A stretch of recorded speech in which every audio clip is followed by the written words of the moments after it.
All right, hey there, how's it going, everybody? We're back with another game for you, back to 1908, and which day are we on? This is April 23rd, 1908. We've got the Reds at the Cubs. The Cubs we're featuring, of course, because they're in first place at 7-1. I don't think that the 1908 Cubs were quite the same beloved Cubs that we know from later years. This was a really good team. And here's Hans Lobert, who rolls a 56 for a 30, and that's a fly ball over to left field, and Scheckert is there for the out, one away. Reds have to face three-fingered Brown here. We'll see what happens. Here's Miller Huggins. He rolls a 21 for a 30, and that's another fly ball over to Scheckert, two away. And here is John Gansel. Rolls a 54 for a 45, and that one has hit over to right field, and it's Schultz who's got it for the out. We go to the bottom of the first. Johnny Evers to lead off here against Andy Coakley. Just a second. All right, sorry about that. And unfortunately, that's probably going to be the first of a number of interruptions that we'll have because, as you know, this game has a habit of freezing on me. That was a dentist appointment, a reminder for my son. So you have to do stuff like that, the joys of parenthood. Evers up there rolls a 35 for a 9, and that's a single against Coakley, but unfortunately, a little C means that he is thrown out trying to steal. One away now, and here's Joe Tinker, bases empty. He rolls a 22 for a 7, and there's a base hit for Tinker, and that brings up Frank Chance. This is what I meant when I said that these Cubs are pretty good. Are we going to have Tinker run or not? We could. Should we, is the question. This early, I think we won't. And so we probably should have. Chance rolls a 34 for a 44. It's a fly ball over to center field. Kane makes the catch. If we do the hit and run, that's a base hit. Donnie Kling up there now, 2 outs. Joe Tinker still on first, and he rolls a 55 for an 8, and that's a little ground ball over to Hans Lobert, the third baseman, throws over to first for the out. We go to the top of the second. Here's Dode Paskard. He rolls a 43 for a 29. That's a comebacker over to Brown, throws to first for the out. One away. Here's John Kane. Kane rolls a 36 for a 33. There's a little pop-up over to second base. Evers has it for the out, and here's Mike Mitchell. Mitchell rolls a 64 for a 13 and strikes out, and we go to the bottom of the second. Here's Jimmy Scheckert. Scheckert rolls a 52 for a 27. That is a ground ball over to Lobert, who throws to first for the out, one away, and here's Harry Steinfeld. He rolls a 63 for a 30, and that's a fly ball over to Paskard, the left fielder. 2 outs, and here's Wildfire Schultz for the Cubs. He rolls a 33 for a 7. There's a base hit, 3 hits for Chicago so far, but no runs, and here's Jimmy Slagle. He rolls a 12 for a 32. That is an odd roll. That's a little fly ball over to right field, and Mitchell has it for the out. We go to the top of the third. Rudy Hulswood up there now. He rolls a 33 for a 7, and there's a single to right field off of Brown. And that brings up Larry McLean. First hit given up by three-finger Brown so far in this one. McLean rolls a 64 for a 29. That's a little comebacker over to Brown at the mound. Throws over to the shortstop, Tinker covering the bag for the out on the lead runner. McLean is safe at first, and here's Andy Coakley, the pitcher, with 1 out. And, of course, he's going to bunt, obviously.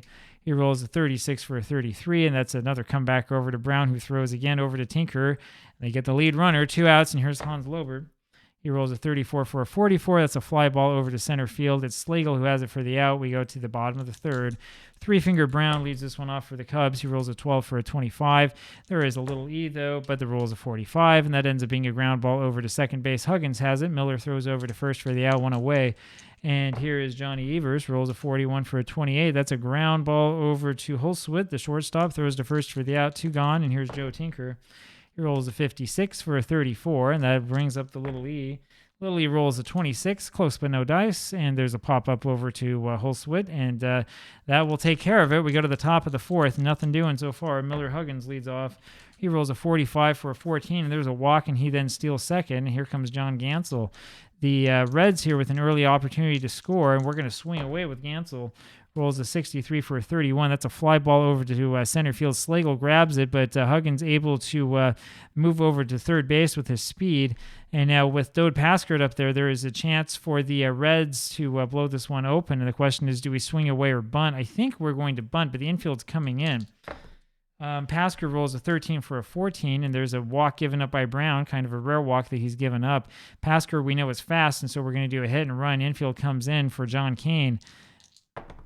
And the roll is a 12 for a 25, and with the infield in, that is a ground ball over to the second baseman Evers. He throws over to home to get the lead runner, and Kane and Paskard are on the bags now, but with 2 outs, and here comes Mike Mitchell. And so that's what happens when we don't bunt in that situation, but I think that was the right play. Mitchell up there rolls a 33 for an 8, and that is a little ground ball over to third base. Steinfeld has it, throws over to first for the out. We go to the bottom of the fourth. Here's Frank Chance. Chance up there rolls a 55 for an 8. There's a ground ball over to Holsworth, throws over to first for the out. One away. Here's Johnny Kling. He rolls a 55 again for an 8. Another ground ball to Holsworth, throws over to first for the out. 2 away. Jimmy Sheckard now rolls a 62 for a 12.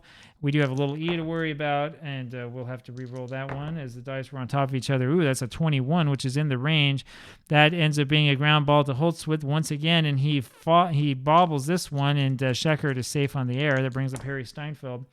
He rolls a 44 for an 8, and that's a ground ball, this time over to Hans Lober, throws to first for the out. We go to the top of the fifth. Rudy Holsworth up there for Cincinnati. Only 4 hits so far in this one. Holsworth rolls at 61 for a 27. Ground ball over to Steinfeld, the third baseman. Throws to first for the out. One away. Here's Larry McLean. He rolls a 44 for an 8. And that's going to be a ground ball over to Tinker. Throws to first for the out. 2 away. And here's Andy Coakley. Pitcher up there rolls a 12 for a 24. And that's a ground ball again over to Tinker. Throws to first for the out. Bottom of the fifth here, and here's Wildfire Schultz, rolls a 22 for an 8, and that's a single to left center because Coakley is now a C.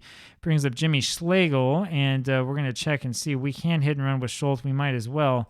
Schlegel up there with the runner on at first base, and he rolls a 36 for a 33. That was not what we want to do. That's a line drive over to Lobert, the third baseman, makes the play, and then throws over to Gansel covering first for the double play. 2 outs now, and here's Three Finger Brown. And he rolls an 11 for a 7. Rare base hit for Brown. And boy, that double play looms large now, doesn't it? 5th hit for the Cubs. Johnny Evers up there now rolls a 42 for a 14. Coakley losing his control. Runners on first and second now for Joe Tinker. Tinker, who rolls a 66 for a 0. And the next roll is a 51 for a 2, and that is big. That is a bases clearing triple there for Tinker. Now, you will notice here as you look at the play result that the original play result there for a 2 with this situation, this on-base situation, should be a home run. That's only, though, if you have a first column, too. See, when we have second double columns the way that we do in Skeetersoft, it means that we see far fewer of those 2s in the first column because you don't really need it, right? The double columns mean that basically, and we'll get to this in the blog, but what it basically means is that the 2 will pretty much always be a triple. It will actually always be a triple. 6 will always be a double. 4 is a little bit odd, right? 5, I can't remember if that's always a double or not, but we know that 6 and 2 kind of lose their ability to become home runs or weird other results. Tinker now on third base, 2 outs, and here's Frank Chance. Chance rolls a 35 for a 22. That's changed to a 15, and that's a single to left. And the batter, Frank Chance, is able to go to second base as Paskert bobbles that one. 3-0 Cubs, and the Cubs are coming alive. Johnny Kling now rolls a 41 for a 28. That's a ground ball over to Holsworth. Throws over to first for the out. We go to the top of the 6th, and here's Hans Lobert. Only 1 hit so far in this game for the Reds. They're against one of the best. Lobert rolls a 63 for a 31. That's a fly ball over to Schlegel, the center fielder, for the first out. Here's Miller Huggins. Huggins rolls an 11 for a 0. Second roll up there is a 65 for an 8, and there's a single to left center field. And that brings up John Gansel. Only the second hit of the ball game for the Reds. Gansel up there rolls a 36 for a 33, and there's a pop fly over to Steinfeld for the second out. Dode Paskert now rolls a 63 for a 30. That's a fly ball over to center field. It's Schlegel who has it for the out. We go to the bottom of the 6th. Jimmy Sheckard now rolls a 62 for a 12. Here is that little E roll. It's a 64 way out of the range. There's a ground ball over to Gansel. Does it himself at first base, and that'll bring up Harry Steinfeld. Rolls a 66 for a 0, and the next rolls a 66 for a 1, and there's a home run for Steinfeld, a rare home run in 1908. Brings up Wildfire Schultz, 4-0 Cubs now, and Schultz rolls a 31, or 31 rather, for a 9, and he is caught stealing because of that little C. Not a great game pitched by Andy Coakley so far, 4-0 Cubs. Jimmy Schlegel up there rolls a 21 for a 30, fly ball over to Paskert and left. And that's the third out. And here come the Reds in the top of the 7th. Here's John Kane. Kane rolls a 54 for a 45, which is a fly ball over to Schultz in right field for the first out. One away is Mike Mitchell. He rolls an 11 for a 0. And the next rolls a 33 for a 2. And there's a triple for Mitchell. Hit number 3 for the Reds. Down 4-0, though. You need a couple of those. Here's Rudy Holtzwith now, and he rolls a 34 for a 44. There is a little E roll, and let's see if the Reds have some luck. They don't. 44 is the roll, and there's a fly ball over to center field. Slagle makes the catch. That will score the runner at third, and there are 2 outs now. 4-1 Reds in this one. There goes the shutout. McLean rolls a 21 for a 30. It's a fly ball over to left field. It is Sheckard who has that for the out. We go to the bottom of the 7th, and here is Three-Finger Brown. Brown up there rolls a 51 for a 9, and that's another single for Brown, who's hitting pretty well for a pitcher. That brings up Johnny Evers. Coakley's not going to last long, I would say. 10 hits given up so far. Evers rolls a 66 and then rolls a 51. That's going to be a 6, and that's a double over third. That's probably, let's see. Coakley's leading off the inning. I'm going to say, do we take him out now? I think we probably do need to. We're going to do a double switch here, so we're going to put someone in here. I'm not even going to take a look and see who our big starters are. We're just staying away from the guys who have those Q0 ratings as starters, figuring that I probably have them starting in the field or starting in the rotation. Tozer is going to be in here, and we're going to make Tozer, of course, a pitcher. I wish I could change both the player and the position at the same time. Now you have 2 pitchers, and we need a catcher. And it's probably going to be Ducky Pierce. Ducky Pierce is going to wind up being the catcher here. And see, now we got to go here. We got to change the position here for Tozer. And that brings up Tozer here finally as the pitcher. It's going to screw up the box score, as you can see. This is a problem with the way that this game is designed. And so it would be nice if there were an easier way to do a double switch. I don't know if what's his name, Cyrus, there you are, if Cyrus is watching this or not. But if you are Cyrus, you need to work on the double switch options.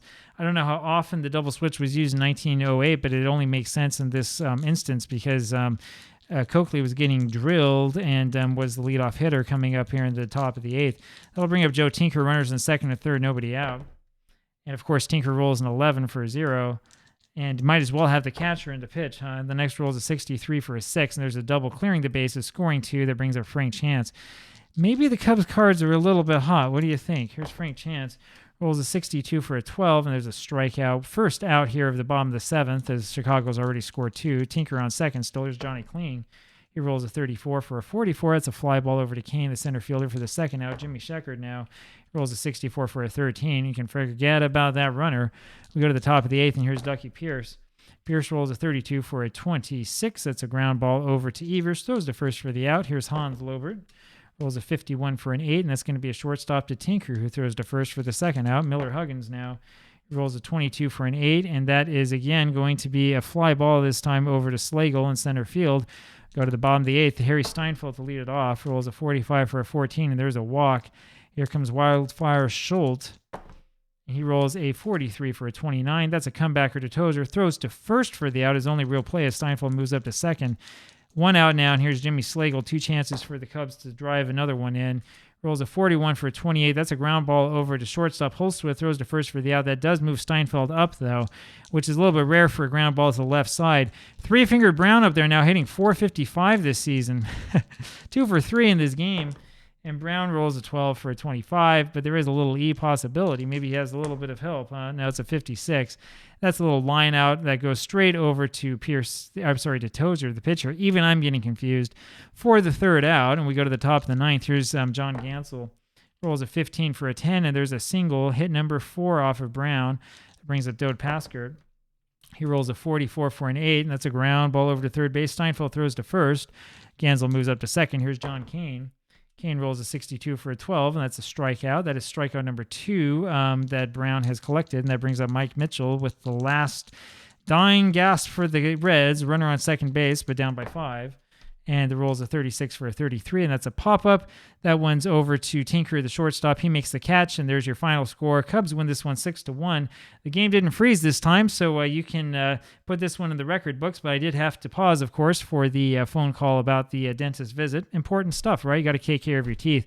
There you go. Cubs go to 8-1. Reds are 1-8, and we'll see more of these Cubs probably all season long. I'll talk to you later. Bye-bye.